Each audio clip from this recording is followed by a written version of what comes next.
تمیم داری یہ عیسائی پادری تھے. یہ قدس جس پہ اتنی بحث ہے نا، اسرائیل کا حصہ، یہ قدس یہ یہاں سے آئے تھے، شام سے. اور یہ وہ واحد صحابی ہے جس سے روایت خود رسول اللہ صلی اللہ علیہ وسلم بیان کرتے ہیں. ابن ماجہ میں لفظ ہے حدثنی، مجھ سے یہ روایت بیان کی ہے تمیم نے. حضور صلی اللہ علیہ وسلم فرماتے ہیں مجھ سے یہ تمیم نے بیان کیا ہے. تمیم رضی اللہ عنہ جب چلے ہیں شام سے تو ان کا جہاز گھر گیا سمندری لہروں میں. پھر پتہ نہیں وہ کس جزیرے میں اترے. ان کا اللہ کے رسول ایسے جزیرے میں اترا کہ پتہ ہی نہیں چلتا تھا کیا چیز ہے، سہما ہوا.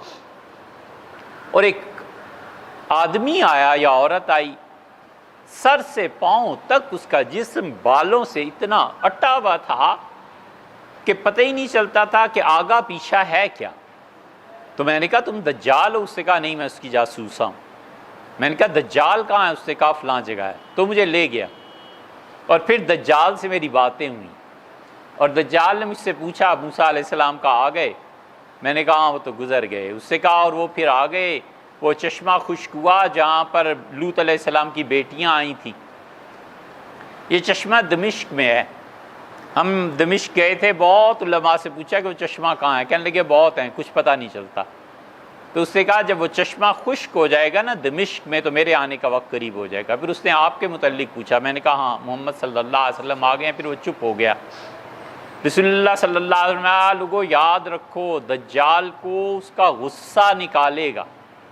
یہ غصہ اتنی بڑی چیز ہے، یہ جب آتا ہے نا تو تباہی پھیر دیتا ہے. دنیا کی تباہی اس کے غصے سے پھرے گی. فرمایا غصہ اس کو شدید آئے گا اور وہ جگہ سے نکل کھڑا ہوگا. پھر تمیم رضی اللہ عنہ نے سارا قصہ بیان کیا. رسول اللہ صلی اللہ علیہ وسلم اتنے خوش ہوئے کہ اس دوپہر کو سوئے نہیں. مسجد نبوی پہ ممبر پہ بیٹھے اور لوگوں کو جمع کیا اور پھر فرمایا تمیم بیٹھو یہاں. اور آپ نے دیکھو تمیم وہ باتیں کرتا ہے جو میں نے تمہیں سے کبھی کہی تھی نا، یہ تمیم اس کی تصدیق کر رہا ہے.